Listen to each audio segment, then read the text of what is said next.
Eder. Mac. Pallister. Oggi in Sicilia qualcuno si faceva il bagno, ma qui tutto sommato è abbastanza normale, è meno normale a Trieste perché fa un po' più freddo. Eppure a Barcola, sotto la direzione di Claudio Serpin, avveniva il consueto primo bagno dell'anno. I partecipanti devono immergersi in acqua ben 3 volte.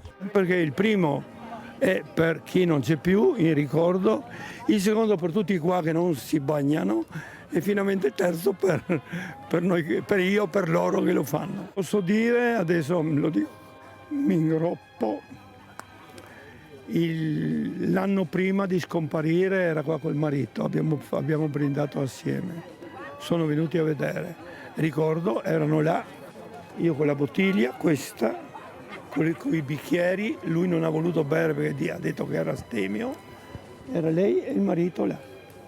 Aspettiamo il 15 di gennaio quando finalmente dovrebbe venire fuori un qualcosa, almeno qualcosa che sarà l'inizio. Ehi, non dimenticare di iscriverti a questo canale.